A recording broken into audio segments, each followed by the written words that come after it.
ሰላም ጤና ይስጥልኝ የሶሎዳ ሚዲያ ቤተሰቦች እንዴት ሰነበታችሁ? ዛሬ እንደተለመደው አንድ እንግዳ ይዘን ቀርበናል። እንግዳችን መብራቱ ሀፍቱ ይባላል። እንግዲህ ባለፈውም ለሁለት ጊዜ ሶስት ጊዜ ሶሎዳ ሚዲያ ቀርቦ ብዙ ሀሳቦች አጋርቶናል።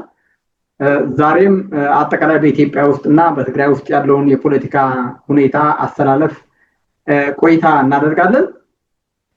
እንግዲህ ወደ ዋናው ርዕሳችን ከመግባታችን በፊት የሶሎዳ ሚዲያ ሁሌ የምናስተላልፈው መልእክት የሶሎዳ ሚዲያ አስተሳሰቦች ሁሉም ተደራሽ እንዲኖራቸው ለሁሉም እንዲዳረሱ ሳብስክራይብ እና ሼር፣ ሳብስክራይብ ላይክ ማድረግ አትርሱ። ስለምታደርጉ ደግሞ እናመሰግናለን። ያላደረጋችሁም እንድታደርጉ ከወዲሁ አሳስባለሁ። ዛሬ ቆይታ የምናደርገው አጠቃላይ በትግራይ ውስጥ ያለውን በተለይ አንገብጋቢ ሁኔታ የትግራይን ህዝብ መንግስት ሳይኖረው መሪ ሳይኖረው ክልሉ እንደተተራመሰ ከጦርነት ማግስትም እንዲሁም መረጋጋት አቅቶት ክልሉ የማንም መጫወቻ ሆኖ ህዝቡ በችግር ውስጥ እያለ የተቸገረ ማህበረሰብ እናቶች እያለቀሱ አባቶች በረሃብ እየሞቱ ነገር ግን እናስተዳድራለን ኃላፊነት ይዘው እኛንን የክልሉ መሪ እያሉ ግን ምንም መፍትሄ ሊሰጡ አልቻሉም። ብቻ ሳይሆን በህዝቡ የሚመጣው እርዳታም እየተዘረፈ ያለበት ሁኔታ ነው። ስለዚህ ይህንን ነገር ለማስተካከል ደግሞ ህዝቡ መሪ መኖር አለበት፣ መንግስት መኖር አለበት ብለን እናምናለን። መንግስት የሚኖረው መሪ የሚኖረው ደግሞ እንግዲህ በምርጫ በህዝቡ የተመረጠ መንግስት ሲኖር ነው። እንግዲህ ያንን የተመረጠው መንግስት ለማምጣት ደግሞ ምርጫ ያስፈልጋል። ምርጫ የግድ ነው ማለት ነው። ስለዚህ በምርጫ መልክ ነው እንግዲህ ህጋዊ የሆነ ከህዝብ ቅቡልነት ያለው በህዝብ የተመረጠ መንግስት ማምጣት ይቻላል። በዚህ አካሄድ ነው። ስለዚህ አሁን ወቅቱ እንግዲህ ቀጣይ በኢትዮጵያ 7ኛ ሀገራዊ ምርጫ ይደረጋል። በዚህ ሀገራዊ ምርጫ ደግሞ ትግራይ ትመርጣለች ወይስ አትመርጥም? እንዴት ነው የሚሆነው?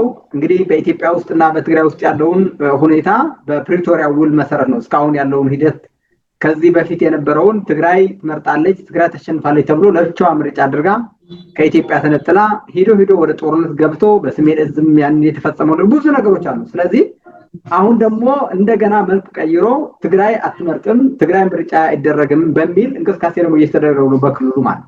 ዛሬም ትናንትና ትግራይ ትመርጣለች፣ ትግራይ ለብቻዋ ትመርጣለች ብለው ትግራይን ለብቻዋ ገንጥለው ከ1 ሚሊዮን ህዝብ በላይ ጥፋት ከ1.5 ሚሊዮን ህዝብ መፈናቀል ክልሉ በሙሉ ወደዚህ ትርምስ እንዲገባ አድርገው ዛሬ ደግሞ ትግራይ ከኢትዮጵያ አብራ ምርጫ አታደርግም ብለው ደግሞ ሌላ እንቅስቃሴ ጀምረዋል ማለት ነው። ስለዚህ አጠቃላይ በዚህ ሁኔታ ነው ቆይታ የምናደርገው።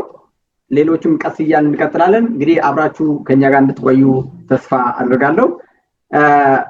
መብራቱ እንኳን በድጋሚ ወደ ሶሎዳ ሚዲያ እንግዳውነ ስለቀረብኩ እናመሰግናለን። እንኳን በሰላም መጣ። አመሰግናለሁ። ሶሎዳዎች ሚኪ ስለጋበዛችሁኝ አመሰግናለሁ። እንግዲህ ቤተኛ ሆኛለሁ ማለት ነው።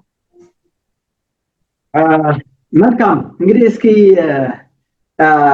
በዚህ በመነሻው ጠቀስ አድርጌዋለሁ። በትግራይ እንግዲህ ኢትዮጵያ ሀገራዊ ምርጫ 7ኛው ሀገራዊ ምርጫ ለማድረግ ሙሉ ዝግጅት እያደረጉ እንዳሉ በተለያዩ መረጃዎች እየወጡ ነው። በመንግስትም ሚዲያዎቹ እየወጡ ነው፣ መግለጫ እየወጣ ነው። ምርጫ ቦርድም ራሱ በራሱ ኦፊሻሊ በሆኑ መግለጫ እየሰጣ ነው።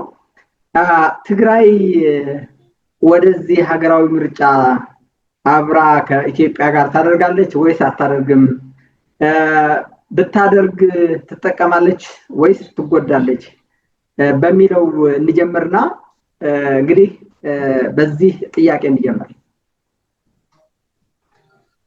እሺ ያው ጥያቄው እንኳን እንግዲህ ለአንድ ህዝብ መንግስት ያስፈልጋል አያስፈልግም እንደማለት ነው። ምርጫ ያስፈልጋል አያስፈልግም የሚለው ተርም ጥያቄ ውስጥ ሊገባ አይችልም። ጉዳዩ ከዛ በፊት ለምርጫው መደረግ የነበረባቸው ቅድመ ዝግጅቶች ተጠናቀዋል አልተጠናቀቁም? በፌደራል መንግስት በክልሉ ጊዜያዊ አስተዳደር መደረግ የነበረባቸው የምርጫ መደላድሎች ተጠናቀዋል አልተጠናቀቁም? ህብረተሰቡ ዝግጁ ነው ዝግጁ አይደለም ወይ? ፖለቲካ ተቋማቱ ተዘጋጅተዋል አልተዘጋጁም የሚለው ነው እንጂ ምርጫ መካሄድ አለበት የለበትም የሚል በጣም ያሳዝን ነው። ተመልሰን ወደዚህ መግባታችን ራሱ ያ ህዝብ ምንም መንግስት እንኳን ባይኖር በየአካባቢው በራሱ በመረጣቸው ሰዎች የሚተዳደር በራሱ ትላልቅ የሚላቸው ሰዎች የሚተዳደር ህዝብ ለብዙ ዘመናት ስርዓተ መንግስት አቋቁሞ ይኖረ። አሁን እንደገና ተመልሶ ምርጫ ያስፈልጋል ይካሄድ አይካሄድ የሚለውን ትርምስ መግባቱ የሚያሳዝን ነገር ነው። በኢትዮጵያ ፌዴራላዊ ዲሞክራሲያዊ ሪፐብሊክ ህገ መንግስትም አንቀጽ 9 ላይ የህገ መንግስቱ የበላይ የሁሉም ህጎች የበላይ ነው ብሎ ይደነግጋል። በዚሁ ላይ ንዑስ አንቀጽ 3 የመንግስት ስልጣን በማንኛውም አኳኋን መያዝ አይፈቀድም ይላል። በምንም አይነት አኳኋን ከመንግስት ከምርጫ ውጪ በማንኛውም አኳኋን በማንኛውም ሁኔታ መንግስት ስልጣን መያዝ አይቻልም ብሎ ይደነግጋል። እንደዛ ከሆነ ምክር ቤቶቹ ስንፈትሽ ምርጫ መካሄድ አለበት የለበትም የሚለው አሁን መንግስት ማን ነው የሚለው ጥያቄ ነው የምናነሳው። መንግስት ማን ነው? አሁን እየተራኮትን ያለነው ፌደራል መንግስትና የክልል መንግስታት ነው እያየን ያለነው። የአጀንዳ አድርገን ታሳቢ አድርገን የምንከራከረው የክልልና የፌደራል መንግስት ነው። ትላልቆች መንግስታት ግን ያሉት በቀበሌ ምክር ቤት እና በወረዳ ምክር ቤቶች አሉ።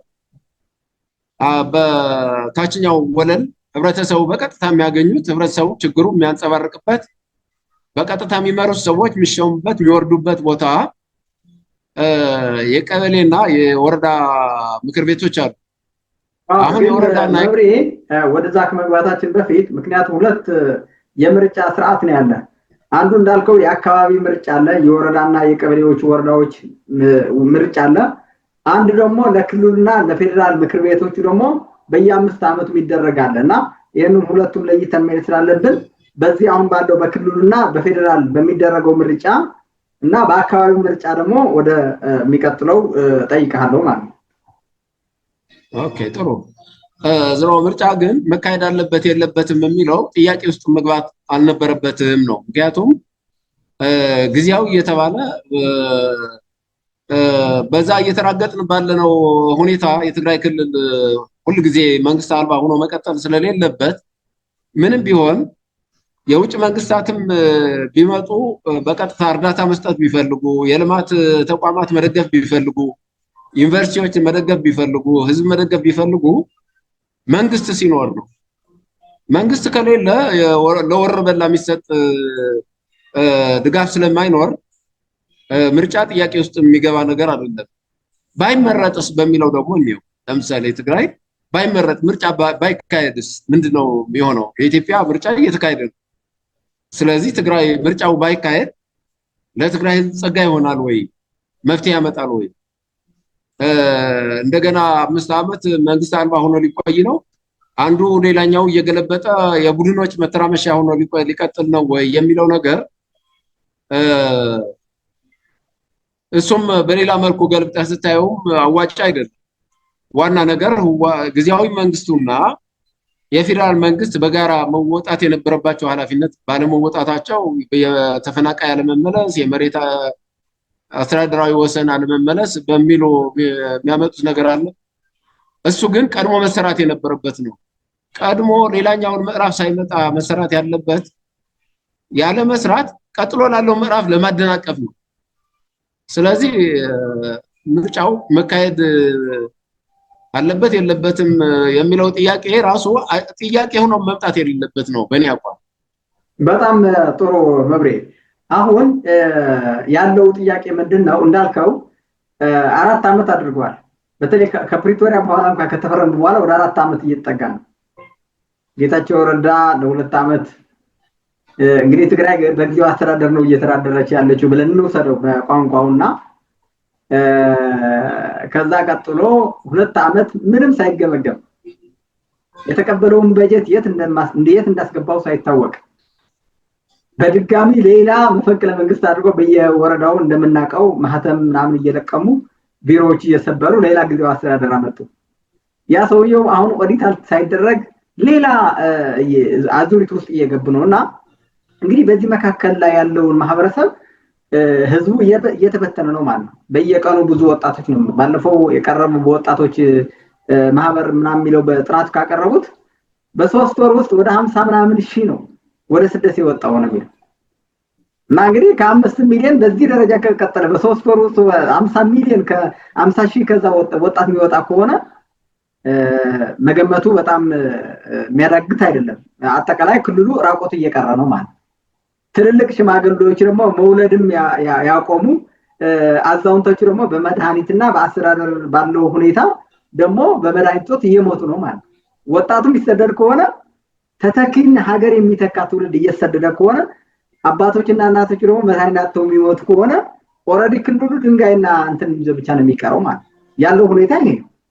ግን እንዳልከው ይሄ ክልል ተረጋግቶ መንግስትነት መስርቶ እንዳይሄድ ደግሞ ክልሉ አልተረጋጋም፣ ተፈናቃዮች ባሉበት ምርጫ እንዴት ይደረጋል የሚሉ የሚከራከሩ ሰዎች አሉ። የሚከራከሩ ነው በጣም የሚገርም።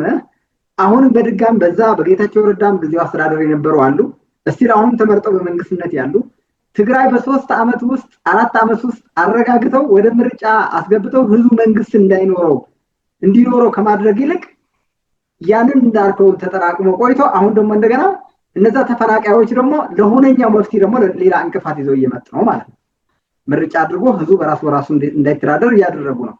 ግን አሁን በዚህ ላይ ምን መደረግ አለበት ብለህ ታስባለህ? ምክንያቱም መፍትሄዎች መጠቆም ስላለብን እዚህ ጋር ያሉ አድማጮችም ብዙ የመንግስት አካላቶችም ይከታተሉናል። ትልቅ ሚዲያ ነው ይሄ። እንደ መንግስት እንደ ማህበረሰብም ምን መደረግ አለበት በክልሉ ይሄንን ጉዳይ ለመፍታት? ምክንያቱም ሁሉም ስልጣናቸው ለማራዘም እየሰሩ ስላሉ ማለት ነው። አሁን እዚህ ላይ ምን አለ መሰለህ፣ ሁለቱ አካላት መወጣት የነበረባቸው ኃላፊነት አለ። ጊዜያዊ የሚባለው ምን ማለት ነው? ጊዜያዊ ማለት እኮ የተወሰነ ችግር ያጋጥምህና ያ ችግር እስከምታልፈው ድረስ የጊዜ የተወሰነ ሊሚቴሽን ኖሮት ወደ ተሟላ መንግስትነት ለመሸጋገር ነው ጊዜያዊ መንግስት የሚሆነው እንጂ እድሜ ልክ ጊዜያዊ መንግስት የለም። ወዲያውኑ የፕሪቶሪያ ስምምነት እንደተፈጸመ በፌደራል መንግስትም በክልሉ መንግስትም በጋራ ማለት ነው በጋራ የማሟያ ምርጫ መካሄድ ነበረበት። ምርጫ ተካሂዶ ወዲያውኑ ወደ ፌደራል መንግስት በፌዴሬሽን ምክር ቤት ያለው ጉድለትም በክልል ምክር ቤትም መመራት ስለነበረበት በህገ መንግስቱ መሰረት ይለቅ ስለተባለ ስምምነቱ የፕሪቶሪያው ከህገ መንግስቱ ውጭ ሄደው ስለነበረ አንቀጽ 102 ለፌደራል መንግስት የተሰጠ ስልጣን ተጠቅመው ራሳቸው መንግስት አድርገው ስለነበረ ያ ነገር ስለፈረሰ ወዲያውኑ ህዝቡ ደግሞ በመረጣቸው መተዳደር ስለነበረበት በዚህ በኩል የነበረው የጊዜያዊ አስተዳደሩ እድሜ ማጠር ነው የነበረበት። እስካሁን መቆየት አልነበረበትም ነው። አሁን ጥያቄ ውስጥ የሚገባል ነው። እስካሁን መሟላት የነበረበት ቀደም ብሎ ምርጫ ቦርድም የራሱ ዝግጅት አድርጎ የማሟያ ምርጫ ይደረጋል። ሁሉ ጊዜ ማያመች ቦታ ሲኖር አመች በሆነ ጊዜ ማሟያ ምርጫ ይካሄዳል። መደበኛ ምርጫ ከተካሄደላቸው በኋላ ማለት ነው።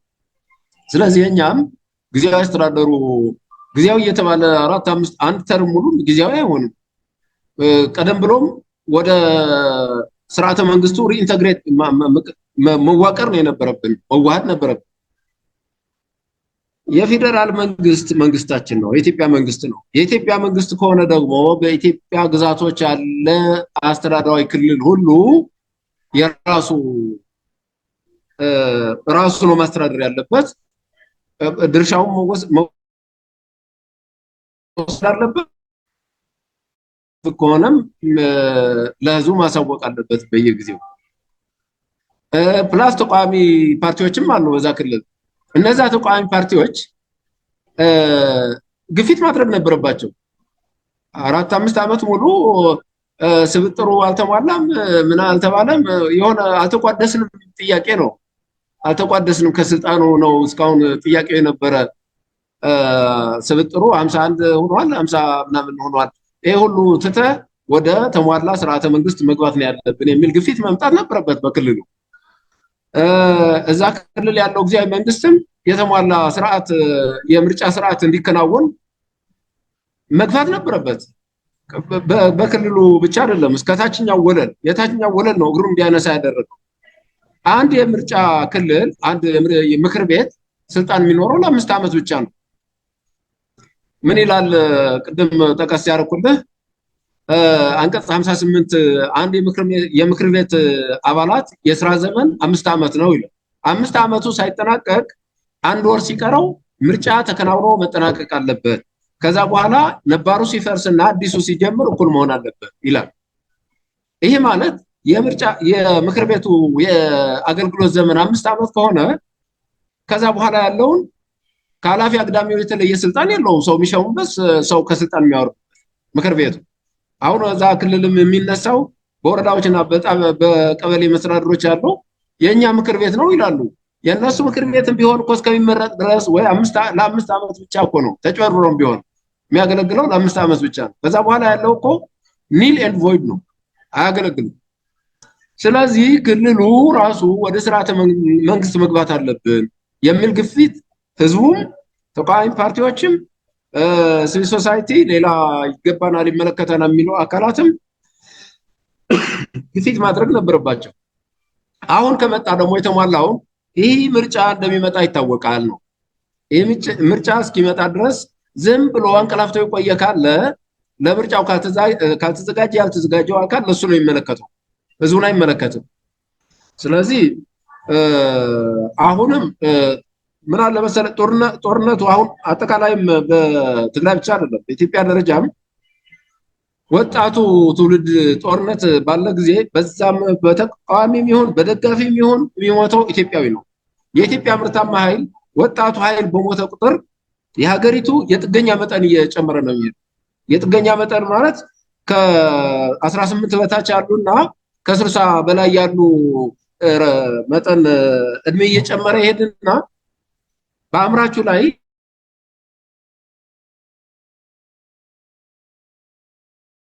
የሚኖረው ጫናችሁ እየተጎዳ በሄደው ቁጥር ተኪ ትውልድ ነው እያጣን ሄደው፣ የተማረ ትውልድ ነው እያጣን ሄደው። ትምህርትም ይቆራረጣል። በጤና በትምህርት በሌሎች ተቋማት ሁሉ ትምህርት በአንድ ላይ የሚሰራው ስራ ስላልሆነ ኢንታየር ጀነሬሽናል ጋፕ ይፈጠራል። ውስጠ ትውልዳዊ ክፍተት ይፈጠራል። ውስጠ ትውልዳዊ ክፍተት ተፈጠረ ማለት በዛ ሀገር ውስጥ የሚኖረው ፕላስ በክልሎች መካከልም ያልተመጣጠነ እድገት እንዲኖር፣ በአንድ ሰላም ሆኖ የሚኖር ክልል የተሻለ እድገት ይኖራል ተረጋግቶ ስለሚቀጥል። በሌላ ጦርነት የሚካሄድበት ደግሞ በጎሳቆር ስለሚኖር በክልሎች መካከል የሚኖረው ያልተመጣጠነ እድገትም ጋፑ ይሰፋል፣ ክፍተቱ እየሰፋ ነው የሚሄደው። ስለዚህ የኛ የትግራይ የምርጫ ጉዳይ ቀይ መስመር ነው መሆን ያለበት ነው። ቀይ መስመር የማይታለፍ ነው መሆን ያለበት። ሁሉ ጊዜያዊ እየተባለ የሆነ ሰው እኔ ምን ያህል ነው የምችለው ብሎ የሚሞክርበት ጉልበቱ የሚፈታተንበት መሆን የለበትም። ህዝብ ነው። ህዝብ ማለት መመራመሪያ አይሆንም። ሀገር ነው። መብሪ ቅድም ያልካቸው ፓርቲዎችም እኩል መሳተፍ አለብን በጊዜው አስተዳደር እያሉ እነሱም ስልጣን መቀበል 5 ዓመት 4 ዓመት ፈጅቷል። እኩል ከጌታቸው ረዳ እኩል አሁንም ለታደሰ ወረደ ብቻ ሳይሆን አሁንም ወደ ምርጫ ንግባ ሳይሆን ቀድሞ ጊዜው አስተዳደር የሆነ ካውንስል መቋቋም አለበት የሚል አቋም ነው እየወሰደ ያለው። በተለይ ባለፈው አንድ በፓርቲ ወክለን የተገኘንበት አንድ የምሁራኖች ይሄ ጂኤስኤስ የሚለው የምሁራኖች የትግራይ ስብስቦችም ምንድነው የሚለው እንደ አቅጣጫ ያመጡት ካውንስል መቋቋም አለበት። አጠቃላይ ትግራይነት ወደ ምርጫ ሳይሆን መጀመሪያ ካውንስል መቋቋም አለበት። ከዛ ከካውንስሉ በኋላ ወደ ትግራይ ወደ ምርጫ ምቹ ሁኔታ ፈጥሮ ከዛ ወደ ምርጫ ትገባለች የሚል አቅጣጫ አማራጭ እንዳቀረቡ አዳምጫለሁና ይሄ ያው እንግዲህ ብዙ የትግራይ ምሁራኖች እዛ አሉ ተብሎ ይታሰባል። ብዙዎቹ ፓርቲዎቹም ከአረናም ጭምር ባይቶና ሳልሳይ ወያነ የሚሉት ካውንስል በቃ ለሁላችን የሚያሳትፍ መጀመሪያ ጊዜው አስተዳደር ሪፎርም መደረግ አለበት የሚል ሐሳብ ያንጸባርቃሉ። እንግዲህ አንተ ደግሞ ያመጣው ነጥብ ምንድነው? በክልሉ ግዴታ ነው ምርጫ መደረግ አለበት፣ ህዝቡ መንግስት እንዲኖረው ይገባል፣ ህጋዊ የሆነ መንግስት አለበት እያልክ ነው። ይሄንን ሁለቱ እንዴት ማቀናጀት እንችላለን? የትኛውንስ እውነተኛው አማራጭ? አሁን እኮ ያለው ነገር ምን መሰለህ? ሁለቱ ወደ ኃላፊነትና ኃላፊነታቸው ወደ መወጣት መግባት መቻል አለባቸው።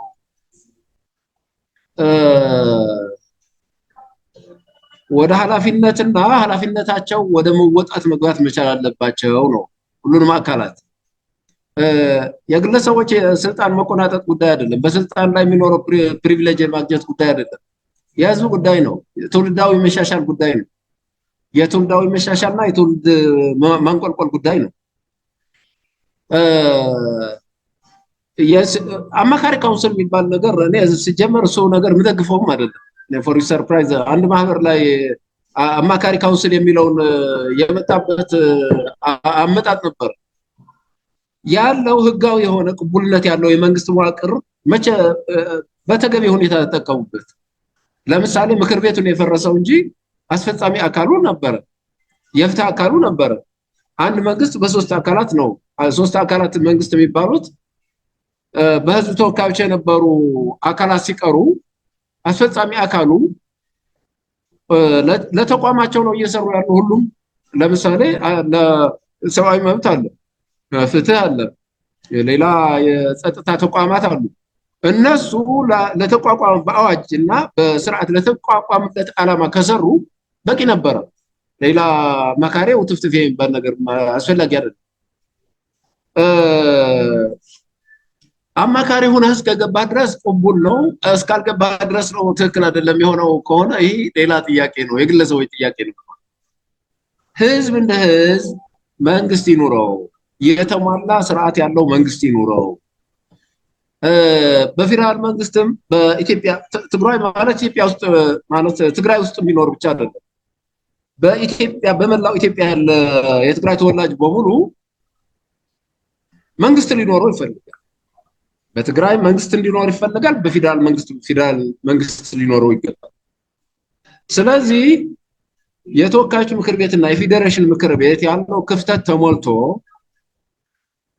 ወደ ስርዓተ መንግስቱ ገብተን ህጋዊ የሆነ የተመረጠ በህዝብ ተመርጦ ምርጫው ምን ያህል ነው ፍትሃዊ የምናደርገው የሚል ጭንቅ ነው ሊኖረን የሚገባ የነበረ እንጂ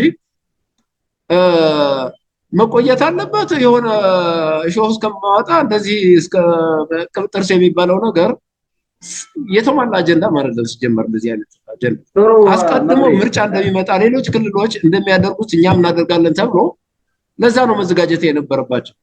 መልካም። ስለዚህ ይህ ተቀባይነት የለውም በኔ በኩል።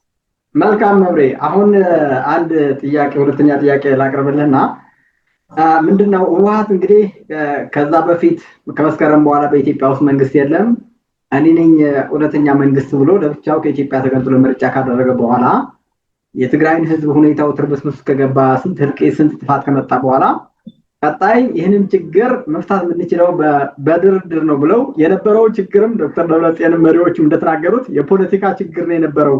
ቀደም ብለው የትግራይን ህዝብ ለማጥፋት ነው ሲሉ ቆይተው መጨረሻ ግን የፖለቲካ ችግር ነው በፖለቲካ ለመፍታት ተስማምተናል ብለው አደራዳሪው የነበረ አካልም ማያስፈልገንም ከናይጄሪያም ከምንም ማያስፈልገንም አንድ ሀገር አንድ ዜጎች ነን ቁጭ ብለን እንፈታዋለን ችግሩ ብለው በፕሪቶሪያ መሰረትም ፈርመው የነበረውን ምክር ቤትን ማፍረሰው ዳግም ጊዜያዊ አስተዳደር እንዲያቋቁሙ ከዛ በጊዜያዊ አስተዳደር ደግሞ የተመረጠ መንግስት እንዲኖረው አሁን ቅድም ቀደም ብለህ ያነሳው ነጥብ እንዲሟላ ተስማምተው ፈርመው ከመጡ በኋላ ከክልል በታች ያለውን ምክር ቤት የቀበሌና የወረዳ የኛ መንግስት ነው እሱ አልተነካም መንግስታችን እሱ ነው የሚል አቋም ወስደዋል።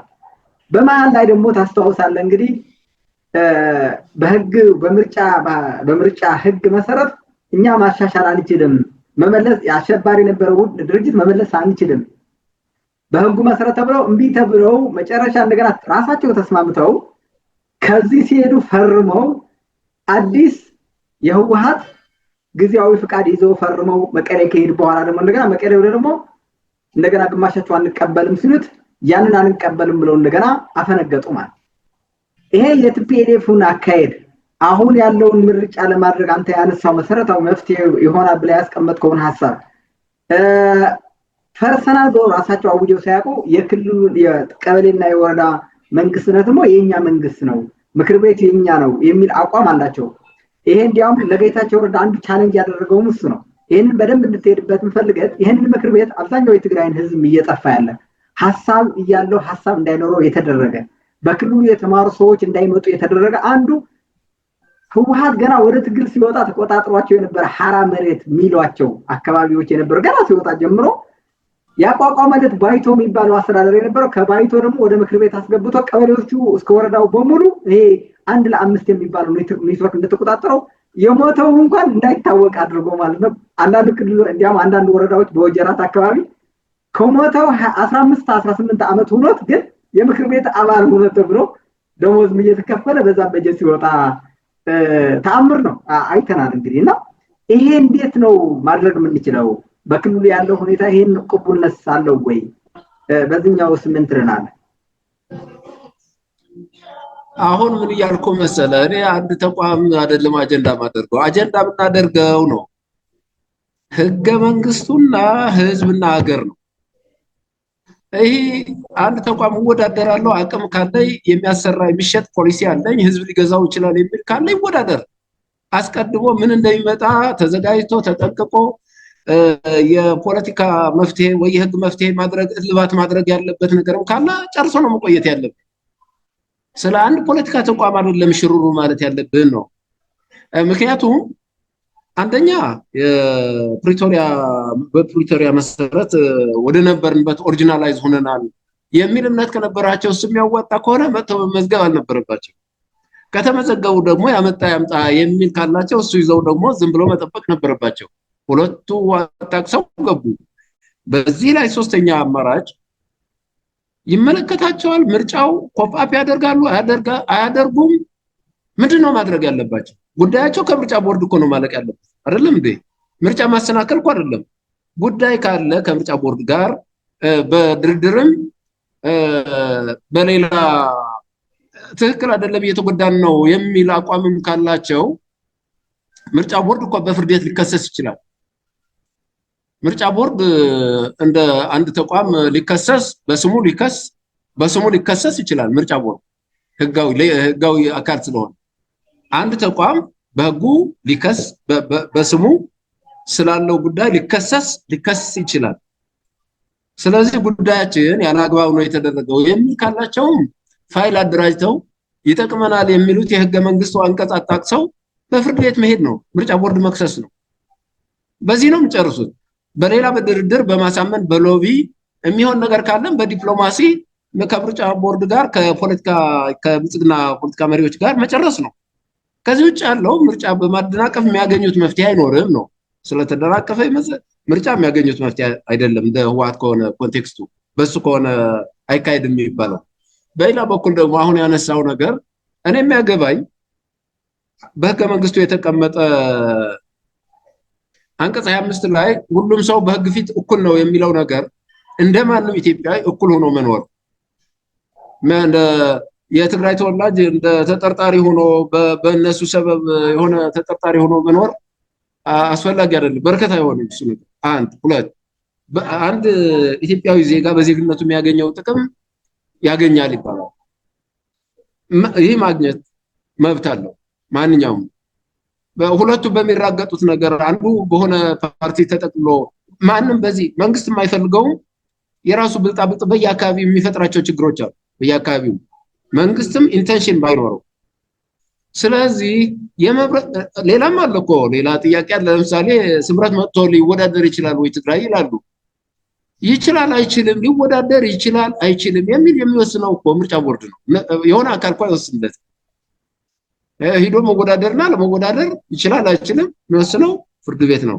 አይችልም ከተባለም በህግ አግባብ ነው ማለቅ ያለበት። ህጋዊ ሆነ የሚጠይቅ ከሆነ በጉልበት ከሆነ ደግሞ ሌላ የተሻለ ጉልበት የማይፈጥር አንድ ፓርቲ ለአንድ ፓርቲ አታደርገው እኮ አንድ ፓርቲ አይሰጥም እውቅና አይሰጥም ነው። ምክንያቱም የመምረጥና አንቀጽ 38 ላይ ማንኛውም ሰው ይላል። ሰው ሲል የተፈጥሮና የህግ ሰው ነው። በህግ ሰውነት የተሰጠው ህጋዊ አካል ሰው ይባላል። የተፈጥሮ ሰው ደግሞ ከሰው የተወለደ ሰው ነው። በህግ የተሰጠው ሰውና ህጋዊ ሰውነት የተሰጠው በተፈጥሮ ያገኘው ሰውነት የመምረጥም የመመረጥም መብት ነው። ስለዚህ ይችላል አይችልም የሚለው የሆነ አካል እየተነሳ የሚወስንለት አይደለም።